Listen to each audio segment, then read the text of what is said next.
गीता अध्ययन के इस सेशन में आप सभी का स्वागत, जहां हम भगवत गीता के दूसरे अध्याय को राणा सर के साथ पढ़ते हैं। शशि दीदी हमारे साथ हैं। आज वो हमें उन दोनों श्लोकों का उच्चारण करना सिखाएंगे और उसके बाद हम व्याख्या जानेंगे उसकी। दीदी को प्रणाम और निवेदन कि आज की चर्चा की शुरुआत करें। गुरुर्ब्रह्मा गुरुर्विष्णु गुरुर्देवो महेश्वर गुरुर् साक्षात् परब्रह्म तस्मै श्री गुरुवे नमः। तस्मै श्री गुरुवे नमः। हरिओम जी। ये श्लोक है हमारा श्लोक नंबर 42। यामिमां पुष्पितां वाचम, यामिमां पुष्पितां वाचम प्रवदन्त्य। देखिए इसके बीच में आधा न है और आधा त है। आधा न द के साथ जुड़ेगा। प्रवदन्त्य विपश्चितः, लेकिन हमने य के साथ ही बोलना है। विपश्चितः हमारा एक्चुअल वर्ड है अविपश्चितः, अविवेकी। इसको बोलेंगे प्रवदन्त्य विपश्चितः। य के बाद गैप नहीं देना बीच में।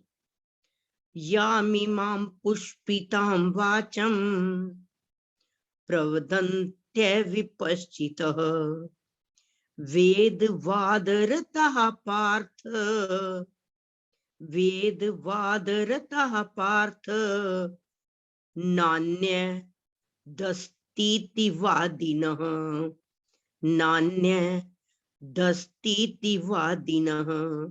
ये वर्ड है न प्लस अन्यत प्लस अस्ति प्लस इति। इसमें 4 वर्ड है नान्यदस्तीति में। न प्लस अन्यत प्लस अस्ति प्लस इति, नान्यदस्तीति वादिनः। एक बार फिर बोलती हूँ। यामिमां पुष्पितां वाचम प्रवदन्त्य विपश्चितः वेदवादरतः पार्थ नान्यदस्तीति वादिनः।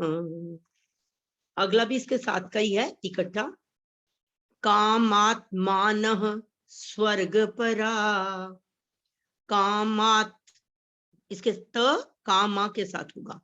कामात्मानः स्वर्गपरा जन्म कर्म फल प्रदाम, जन्म कर्म फल प्रदाम क्रिया विशेष बहुलाम, क्रिया विशेष बहुलाम भोगैश्वर्य गतिम प्रति, भोगैश्वर्य गतिम प्रति। कामात्मानः स्वर्गपरा जन्म कर्म फल प्रदाम क्रिया विशेष बहुलाम भोगैश्वर्य। ये भोग प्लस ऐश्वर्य है। भोगै, भोगैश्वर्य गतिम प्रति कहा है। सेकंड लाइन में 42 वाले श्लोक में पार्थ आया। दोनों श्लोक इकट्ठे चलेंगे। पार्थ, हे अर्जुन। 43वें श्लोक का पहला वर्ड है कामात्मानः, जो कामनाओं में तल्लीन हो रहे हैं। कभी किसी चीज की इच्छा, कभी किसी चीज की इच्छा, कामनाओं में तल्लीन हो रहे हैं।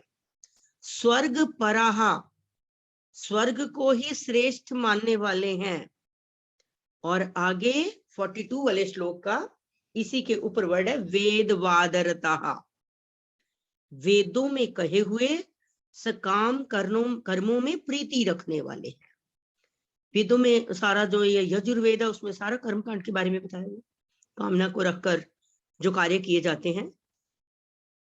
वेदों में कहे गए, वेद वादरतः, वेदों में कहे गए सकाम कर्मों में प्रीति रखने वाले हैं। नान्यदस्तीति इति, न प्लस अन्यत प्लस अस्ति प्लस इति। अन्यत भोगों के सिवाय, न अस्ति कुछ है ही नहीं, इति वादिनः ऐसा कहने वाले हैं। कि मौज मस्ती के सिवाय और कुछ है ही नहीं। किस किस में ध्यान है उनका? काम आत्मान, जो कामनाओं में तल्लीन हो रहे हैं। स्वर्ग परा, स्वर्ग को श्रेष्ठ मानने वाले हैं। वेद वादरतः, वेदों में कहे हुए जो सकाम कर्मों में ही प्रीति रखने वाले हैं, उन्हें वही अच्छे लगते हैं कि ये यज्ञ कर लें इससे ये प्राप्ति हो जाएगी, ये यज्ञ कर लें इससे ये प्राप्ति हो जाएगी। तो वो उन्हीं में ही उनका प्रेम बढ़ा हुआ है। आगे कहा है नान्य दस्तीति वादिनः, अन्यत न अस्ति इति वादिनः, भोगों के सिवाय कुछ है ही नहीं, इति वादिनः, ऐसा कहने वाले हैं। आगे कहा है फर्स्ट लाइन में ही 42वें श्लोक के ऊपर आया हुआ है अविपश्चितः। अविपश्चितः का मतलब अविवेकी मनुष्य है, जिन्हें ज्ञान नहीं है, विवेक नहीं है। याम इमाम, याम प्लस इमाम, इमाम इस प्रकार की, याम जिस, पुष्पिताम दिखावे वाली, फॉर्मेलिटी वाली, अंदर कुछ है दूसरे को कुछ दिखाना है, लेकिन वो फॉर्मेलिटी ज्यादा देर नहीं चलती। जो कुछ व्यक्ति के अंदर है असलियत उसी की रहती है, कहीं ना कहीं वो फिर सामने आ ही जाती है।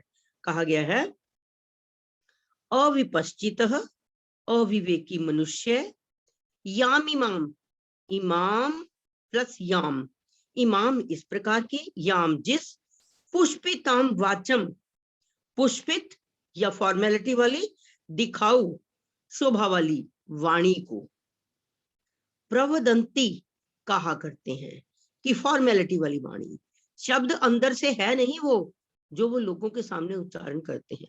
अब जिस टाइम ये वोटों का टाइम आता तो लोग क्या क्या कुछ कहते हैं, ये कर देंगे, ये कर देंगे, ये कर देंगे, होने के बाद वो चीज नहीं होती। तो वो क्या है उनकी? पुष्पित वाणी ही तो है वो उनकी, वो दिखावे वाली वाणी है, सिर्फ वोटें चाहते हैं बस, और कुछ नहीं है उसमें। जो कुछ एक ऐसे हैं कि अगर ऐसा हो गया तो मैं पूरा करूंगा सब कुछ, वो तो विवेकी मनुष्य हो गया। लेकिन दूसरा क्या है? अविवेकी, जो कह तो देते हैं करते नहीं है, दिखावे वाली वाणी है। उसके बाद आगे कहा है और वो दिखावे वाली वाणी क्या है? जन्म कर्म फल प्रदाम, 43वें श्लोक में आया हुआ है। ये जन्म रूपी कर्म फल को देने वाली है। जितनी कामनाएं हमारी रह जाती हैं उसके लिए हमारा दूसरा जन्म तैयार है। पहले नंबर पर तो कहा है ये पुष्पित वाणी जो है जन्म रूपी कर्म फल को देने वाली है। दूसरा भोग ऐश्वर्य गतिम प्रति, भोग और ऐश्वर्य की प्राप्ति के लिए क्रिया विशेष बहुलाम, बहुत सी क्रियाओं का वर्णन करने वाली है कि हम फिर वो कार्य करते हैं, वो क्रियाएं करते हैं जिससे ये प्राप्त हो जाए, वो प्राप्त हो जाए। तो इसलिए कहा है कि पहले तो ये कहा गया है कि कामनाओं में तल्लीन है, स्वर्ग को श्रेष्ठ मानने वाले हैं, वेदों में कहे हुए काम कर्मों पर प्रीति रखने वाले हैं, और वो कहते हैं भोगों के सिवाय कुछ है ही नहीं, मौज मनाओ आनंद माओ इसी में ही है, बस वो अपने भोगों में ही लगे।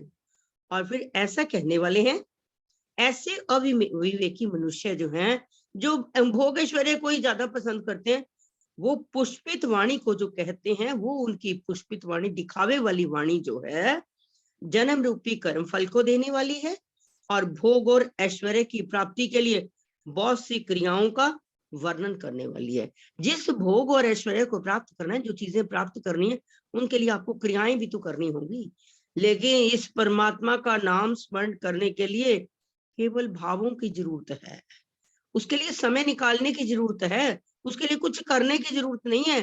केवल हम उस तरफ हर चीज को अगर हम सोचें कि हम परमात्मा को समर्पण कर रहे हैं, किस व्यक्ति को कुछ दे रहे हैं, मैं परमात्मा को दे रहा हूँ, किसी व्यक्ति के लिए कुछ कर रहा हूँ, मैं परमात्मा के लिए कर रहा हूँ, जब ये वाला भाव होगा फिर तो वाणी होगी असली। अदरवाइज क्या होगी? दिखावे वाली वाणी। जो दिखावे वाली वाणी है वो हमें जन्म कर्म रूपी फल में डालने वाली है। एक बार आशु जी उच्चारण करो जरा श्लोक को, कुछ किसी ने पूछना है इसमें से तो बता दो।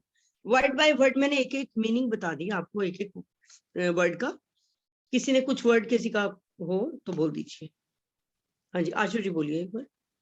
हाँ जी दीदी, मैंने बोलना ही है ना सर से पहले, तो तभी एक बार मैं बोल लेती हूँ, है ना? हाँ बोलो, तभी तो कह रही हूँ ना। हाँ जी ठीक है। इसके साथ ही इसी चर्चा को यहीं पर विराम देते हैं और अगले सेशन की ओर बढ़ते हैं राना सर के साथ।